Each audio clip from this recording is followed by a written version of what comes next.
Ladies and gentlemen, thank you very much for being patient with me. Supposed to start this around 9:30, getting it started around 9:38, and just glad to have you guys with us. I'm Tyler Springs, and if you don't know me, I work with the Memphis Showboats radio team. We do broadcasts every week of every Memphis Showboats UFL game on News Talk 98.9, The Roar of Memphis, for residents in the Memphis area. You can also hear us online with the only radio team in the UFL, and Eli Savoy and Russell Copeland and I are pleased to bring you UFL action every single week of the 2024 season, the second for the Memphis Showboats. Let's get right into it. The issue for the 1-4 Showboats, well, let's be honest, they're manifold, okay? But the question I want to talk about this week, I think, is the question that's on the minds of most Showboats fans. And it's maybe not the most obvious question, but let me go where I want to go here. Obviously, what has been a problem for most of the season has been the offensive line play, right? It is the worst offensive line by pressures allowed, according to Pro Football Focus, throughout the entire UFL. You saw a little bit of a different look offensively this week for John DeFilippo's side because they used a different quarterback, right? Case Cookus was a little banged up after last week when he nearly got his arm ripped off by the St. Louis defense in week 4. So enter Troy Williams for the back half of week 4, and he got the start in week 5 after working as the starter during the week. So it was cool to see Troy Williams get his opportunity, and Troy did perform. You know, there's obviously no win on the card for Troy Williams after a week 5 loss at the hands of Michigan Panthers.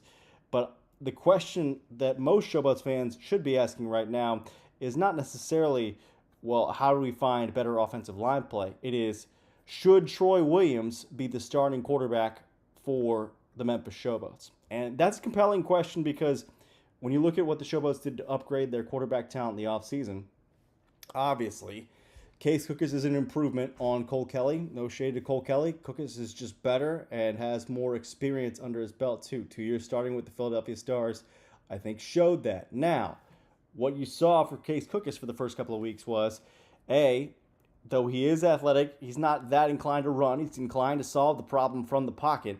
But when you do that, you leave yourself vulnerable, especially if you have a porous offensive line. And I don't think there is any good way to describe the Memphis offensive line other than it being porous, at least through these 4 weeks of the season. So that's been a challenge for John DeFilippo's side, certainly, to try and figure out, shall we say. And it has not always gone well. In fact, there have been many times where it did not go well.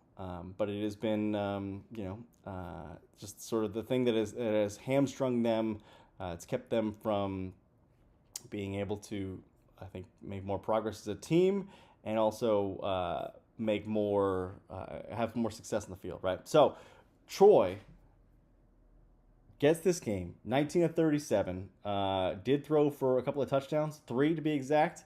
Did throw 2 interceptions. But when you look back at what Troy did during this game, I went back and I tried to grade every single throw. Now, I'm not grading on a scale that involves PFF grades per se, right? They have a particular way that they grade these throws.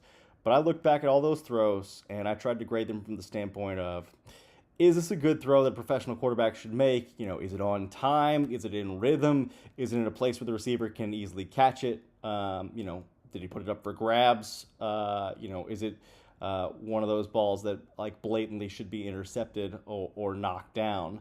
And I came away with a pretty good impression of what Troy was able to do.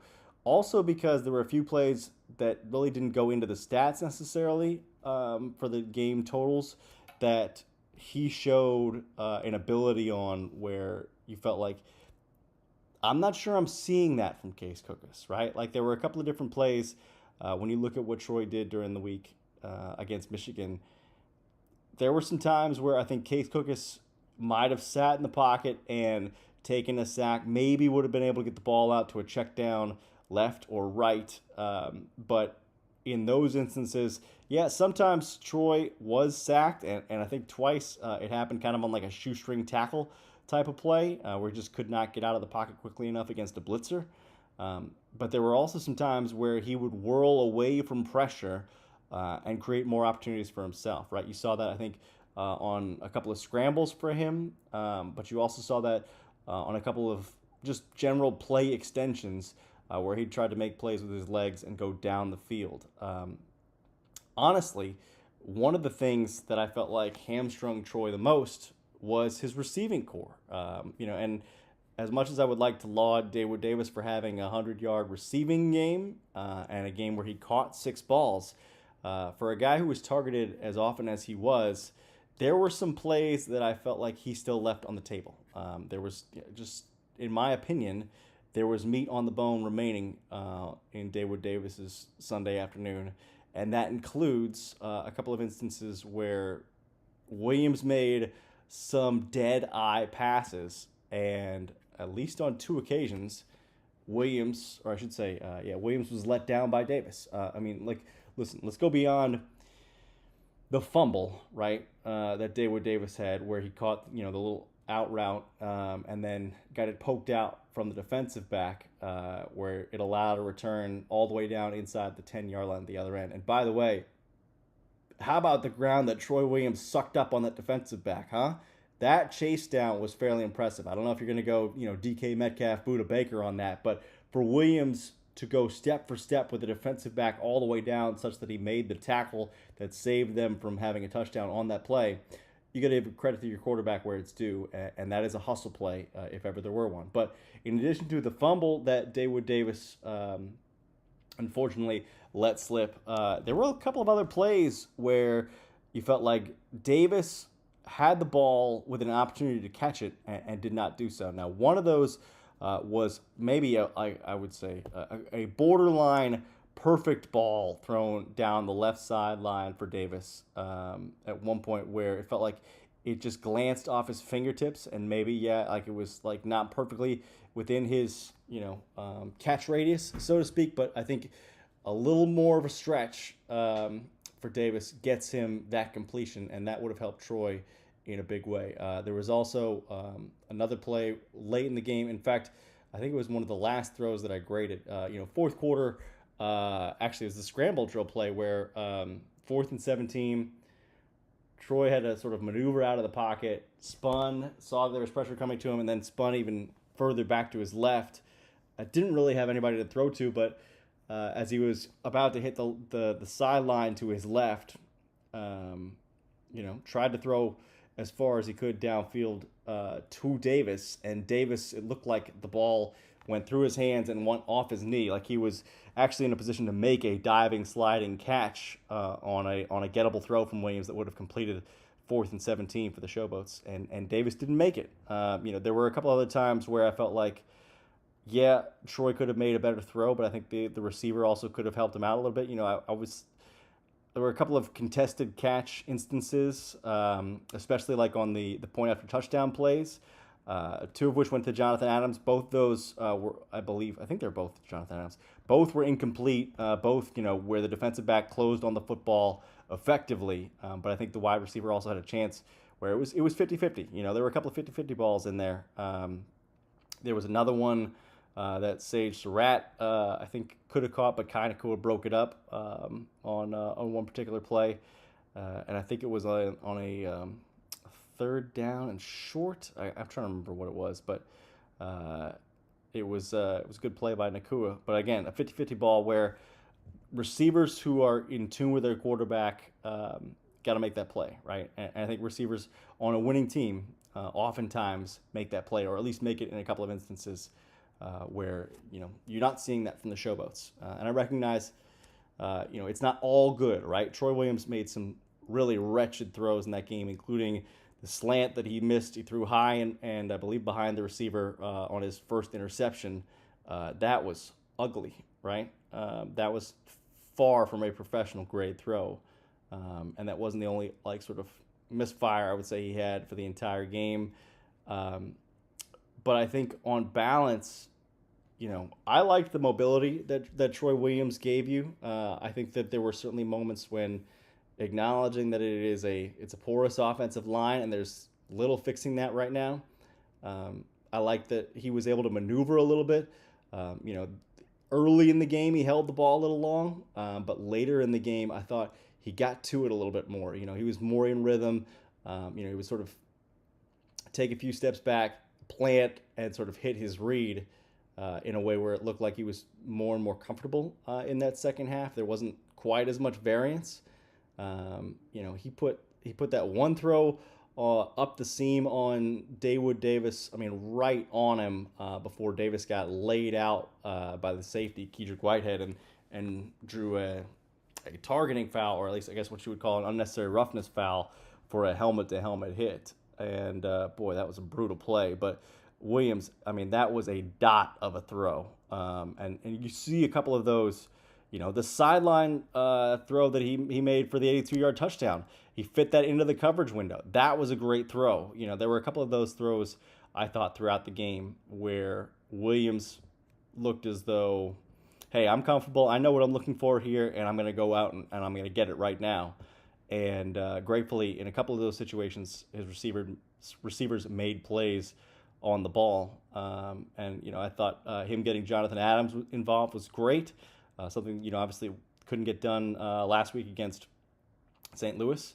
I'm sort of interested to see if there are going to be more opportunities for Troy to move and make throws on the run. We have really haven't seen that. I'm not saying that needs to be a specialty or a feature of the game against Birmingham, but you mostly seen him as a drop back passer who, if he fails to have an opportunity to solve something with his ability to diagnose the defense and deliver the ball, then he will go to his legs. And maybe that's the way John DeFilippo wants it. I think the obvious thing is for people to come out here and say, well, why don't you get the pocket moving because Troy's mobile and your offensive line is not so hot to begin with. Well,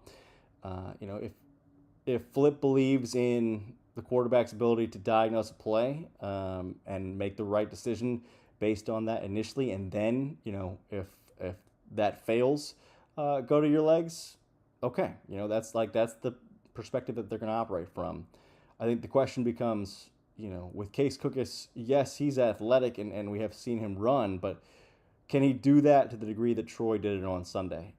And if we're guessing that that's going to be necessary, should Troy get another opportunity to start, especially because Birmingham's already seen one of the Showboats passers and put him on his back 5 times last time they faced him. I'm not saying Williams was a ton better. Played in that game, played late, put some passes together, forced an interception in there at one point, when it was kind of desperation time. But I'm really interested to see what happens. I don't know. I don't have any inside information whether it's going to be Troy or whether it's going to be Case come week 6. But I think if I'm voting with what I saw based on this past week, I would like to see Troy Williams at work against Birmingham. I recognize their pass rush is nails, right? I mean, you're not going to come away with an easy game. I'm not going to pretend like the Showboats are never going to get sacked. And I recognize most of Williams' passes were not chunk plays, right? Maybe 3 or 4 passes in the entire game were over 15 yards, and that includes the big 82-yard pass. But I think if Williams had been helped out a little bit more on the 50-50 balls, on some of the drops from his receivers in the game against Michigan, you might be looking at a 300-yard passer. And I recognize, maybe that's maybe I'm going a little step too far for some of you, but I don't think that's a crazy projection to say if he played that game 10 times, are there versions of that game where Troy Williams is throwing for 300 yards? Yes, and I believe some versions of those games have the Showboats winning. Maybe, a few of them don't. But I don't think that much needed to change for Williams to be a 300-yard passer, which would have been crazy, especially in a losing effort. The Showboats really couldn't run the ball at all in that contest. But I think you need the playmaking that you got from Troy. As sure-handed as things are when you put Case Cookus back there, I wonder whether or not the variance for Troy Williams, part of what you saw in week 5 was a little bit of, first time being the starter this season, variance, and you're going to get more consistency going forward with him in that role. So I think that's the big question that faces a lot of Showboats fans this week. It faces John DeFilippo for sure. I'll be interested to see how they go with that. But if it's me voting,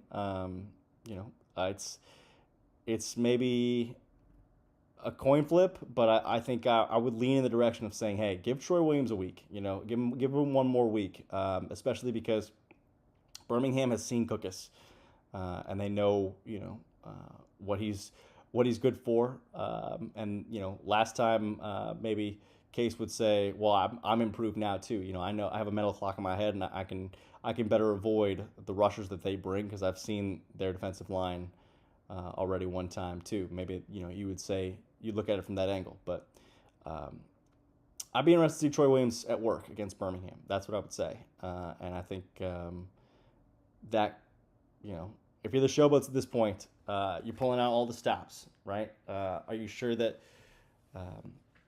if you're not going to use both of them, are you sure that Case Cookus is the one that you want to put in here against the Birmingham team that 9 out of 10 times, maybe 8 out of 10 times is going to beat you, right? Just the way things are stacked up and they've gone right now. Or do you want to try and add a little wrinkle with Troy Williams in there? So it'll be interesting to see. I know that's the big question facing Showboats fans and Showboats coaching staff as well. And can't wait to see how it all plays out on Saturday in Week 6. We hope you'll tune us in. Russell Copeland, Eli Savoy, and I will have the call on News Talk 98.9, The Roar of Memphis. That will be an 11 o'clock kickoff, so 10:30 pregame on 98.9. Be sure to check it out.